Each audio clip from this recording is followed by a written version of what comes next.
Hi అండి. ఈరోజు నేను వండే కర్రీలోని విటమిన్స్, ప్రోటీన్ల గురించి మీకు తెలిస్తే వారానికి కనీసం 2 సార్లైనా మీరు కూడా ఇంట్లో వండుతారండి.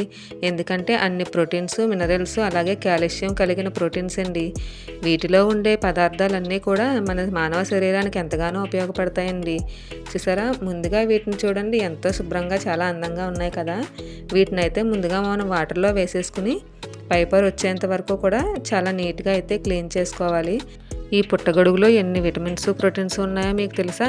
వీటిని వారానికి కనీసం 2 సార్లు కనుక మనం తీసుకుంటే మనకి గుండె జబ్బులు రాకుండా ఉంటాయట. అలాగే మతిమరుపు రాకుండా చేస్తుంది. ఇంకా శరీరంలో ఉండే అధిక బరువును తగ్గిస్తుంది. అంతేకాదండి, ఇది జీర్ణాశయంలో తలెత్తే అల్సర్ని తగ్గిస్తుంది.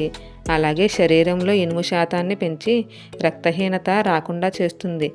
ఈ పుట్టగొడుగుల్ని శుభ్రం చేసుకుని ఇలా కట్ చేసుకున్న తర్వాత బాండీ పెట్టుకుని ఆయిల్ వేసుకుని ఇలా వేయించేసుకోవాలండి.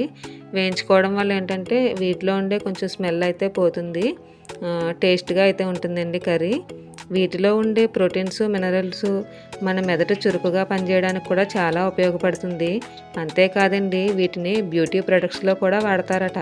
అందుకే మన చర్మం నిగారింపుగా ఉండాలంటే అప్పుడప్పుడు పుట్టగొడుగులను కూడా తినడం చాలా మంచిది.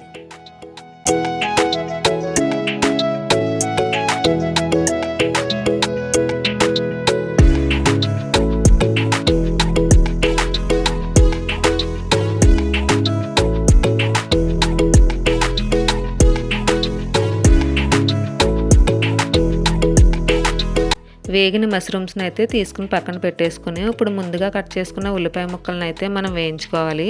ఇవి గోల్డెన్ బ్రౌన్ కలర్ వచ్చేంత వరకు కూడా బాగా వేయించుకున్న తర్వాత మనం వేయించి పెట్టుకున్న మష్రూమ్స్ని కూడా ఇందులో వేసేసుకుని కర్రీకి సరిపడగా కారం, కొద్దిగా పసుపు, సాల్ట్ కూడా వేసేసుకొని బాగా మిక్స్ చేసేసుకొని ఒక 2 మినిట్స్ అయితే మూత పెట్టేసుకోవాలి. ఒక 2 మినిట్స్ మగ్గిన తర్వాత ఏంటంటే మూత తీసుకుని మళ్ళీ మనం ముందుగా గ్రైండ్ చేసి పెట్టుకున్న మసాలాని కూడా ఇందులో వేసేసుకుని బాగా మిక్స్ చేసుకోవాలి.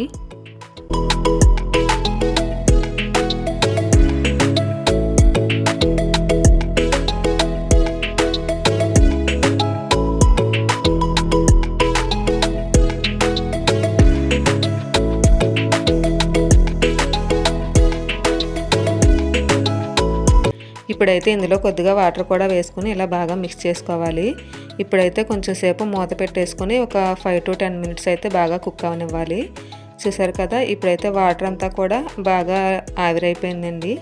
ఇలా ఆయిల్ పైకి వచ్చేంత వరకు ఉడికినిచ్చుకుంటే కర్రీ అనేది చాలా టేస్ట్గా ఉంటుంది.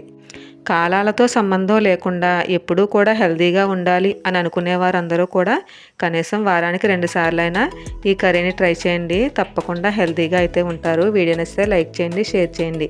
మన ఛానల్ని సబ్స్క్రైబ్ చేసుకోవడం మాత్రం మర్చిపోకండి. Thanks for watching.